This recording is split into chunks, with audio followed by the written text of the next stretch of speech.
Magandang araw mga kaibigan. Pag-usapan natin ngayon ang 5 graduates sa Philippine Military Academy na nag-file ng kanilang Certificate of Candidacy bilang senador sa May 2025 elections. Dalawang generals, retired generals, and 3 retired colonels. So, sino-sino sila? Unahin natin ang pinakabagong salta sa politika. Walang iba kundi si retired Colonel, Marine Colonel Ariel Querubin. Sino si Colonel Querubin? I-discuss ko mamaya.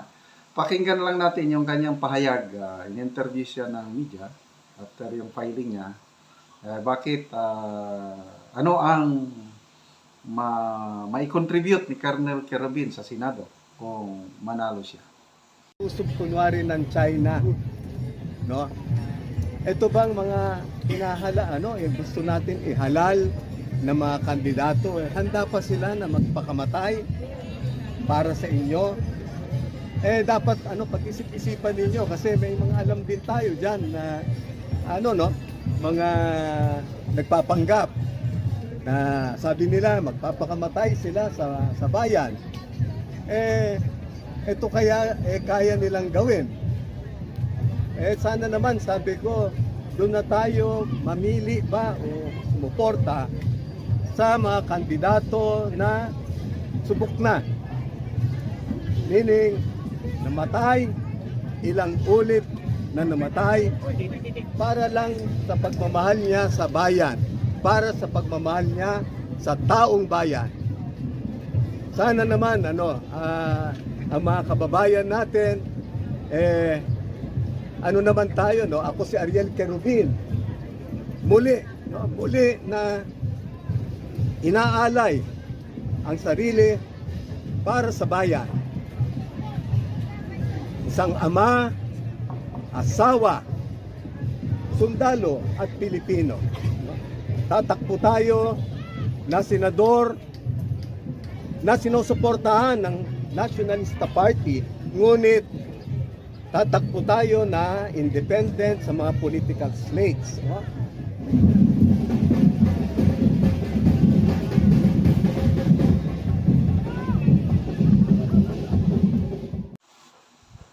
Okay, yan po si Colonel Querubin, living hero. Dahil isa siyang Medal of Valor awardee. Nakuha niya yung kanyang Medal of Valor nung kasagsagan ng gera noong year 2000, panahon ni former President Joseph Estrada. Nagkaroon po ng all-out war versus the MILF, at itong si Lieutenant Colonel Ariel Querubin pa noon, siya ang unang napasabak sa matinding labanan sa Lanao del Norte sa Barangay Dilabayan, Kauswagan, Lanao del Norte. Ako, may personal knowledge ako sa kanyang Medal of Valor dahil nasa likod kami. Sila 1st Marine Brigade na attached o na-opcon sila sa 4th Infantry Division na kung saan staff ako ni General Roy Simato noon. Kaya alam ko kung ano yung nangyari noong kasagsagan ng gera sa kampo ni Commander Bravo sa Kauswagan. So, anyway, later on ko na lang i-detalye yung iba pang karanasan ni Colonel Ariel Querubin. Basta, bago itong pagkandidato niya, connected siya sa San Miguel Corporation. I think, Vice President siya for Security Operations. So, after his retirement, diyan na siya sa San Miguel. And then, isa pa, panahon ni President Gloria Macapagal Arroyo, nakulong ng I don't know how many years dahil nilabanan niya yung yung issue against kay PJ Minon, yung Hello Garci tape, something like that. Tapos noong mga koditas, 1986 onwards, ito si Ariel Querubin, member siya ng Reform Armed Forces Movement, RAM. At ano na siya, ang kwento sa buhay niya is halos patay na siya. Wounded siya nung anti-government siya. Sila ang nagkudita laban sa Korea administration. At halos patay na siya. Mabuti na lang at may isang sundalo, pro-government, nung makita yung kanyang daliri at may sing-sing na PMA, bullring, ang sundalo, gumawa siya ng paraan para madala siya sa ospital at nabuhay muli. Yan po ang kwento ni then Lieutenant Ariel Querubin. Ito na ngayon, kumakandidatong senador. Okay, so siya yung unang PMA, class 79. Isa pang PMA, class 1983 naman, si retired Colonel Allen Capuyan. Dati siyang commissioner ng National Commission on Indigenous Filipinos, panahon ni PRRD. Tapos siya yung Executive Director ng National Task Force on Ending the Local Communist Conflict. So, isa sa malaking contribution ni Yusek Capuyan, Chairperson Capuyan, is itong paghina ng local communist insurgency sa bansa dahil sa magandang pamamalakad niya as Executive Director ng NTF-ELCAC.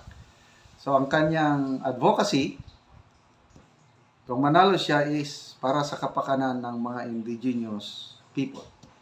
Again, nakasama ko rin dito sa Mindanao si Colonel Allen Capuyan, class 83. So yun na. Class 79, Querubin. Class 83, Allen Capuyan. Isa pang Colonel Gringo Honasan. Class 71. So, karaan na ito, matagal na. Panahon pa ng, I think, nakatatlong term na senador. So, eksperyensado na ito si ex-senator Gringo Honasan, class 71, tumakbo siya na senador. Nitong nakaraang 2022 election, member siya sa UNITEAM. Kaya lang hindi pinalad. Okay, inappoint siya ni PRRD noon na Secretary ng Department of Information, Communications and Technology. And then, yan na. Susubukan niya ulit magpa-re-elect. Ang kanyang partido is Reform the Armed Forces Movement. New RAM Armed Forces Movement. Tatlo na. Okay. Pang-apat, si retired Major General Delphine Lorenzana. Class 76. Dating DND chief, panahon ni PRRD, itong Marcos administration, na-appoint siya na chairman ng BCDA, Bases Conversion Development Authority. Last month, nag-resign siya as chairman. Ito pala, plano niyang kakandidato na maging senador. Okay? So, sino yung panglima? Ito na, 4-star general. Walang iba kundi si dating PNP chief, Panfilo Lacson, class 71. I don't know kung ilang beses na siyang naging senador. Maraming beses na. At ito, susubukan niya ulit magpa-re-elect. Ano ang kanyang advocacy? Yung sinasabi niya is more on budget scrutiny. Kasi nung panahon niya talagang mahirap makalusot yung mga singit-singit, yung mga unprogrammed funds yan, binubusisi ni Senator Panfilo Lacson. Isa lang siya sa mga few senators na ayaw sa pork barrel or PDAP. Hindi siya tumatanggap ng pork barrel kapanahonan niya. Dalawa sila ni late Senator Miriam Defensor Santiago. But lately, medyo nabulaga yung resolution, concurrent resolution number 10, na siya pala ang author na yung certification, liquidation by certification lang, Kaya lang, ang depensa naman ni Senator Lacson, may limit pala na I think 5 million lang ang pwede. But later on, naabuso. Naging unlimited amount na. Okay? So, yun po, ang ating mga PMEers. Ako, hindi ako PME graduate. Kaya lang, napakataas ang tingin ko. Respeto. Ang mga PMEers. Ang laking contribution nila sa ating bansa. Basta PMEer, maasahan mo. Except, may mangilan-ilan na medyo pasaway. But 99.9% sa mga nakasama ko, PMEers are true to their motto, courage, integrity, loyalty. Tama ba? And then, maswerte din ako dahil for more than 3 years, na-assign ako sa Philippine Military Academy from 2006 to 2009. The best assignment ko sa military service ko is yung more than 3 years ko sa Philippine Military Academy. So, good luck sa mga PMEers na pumapalaot sa politika. Sana ang taong bayan mamili ng gusto.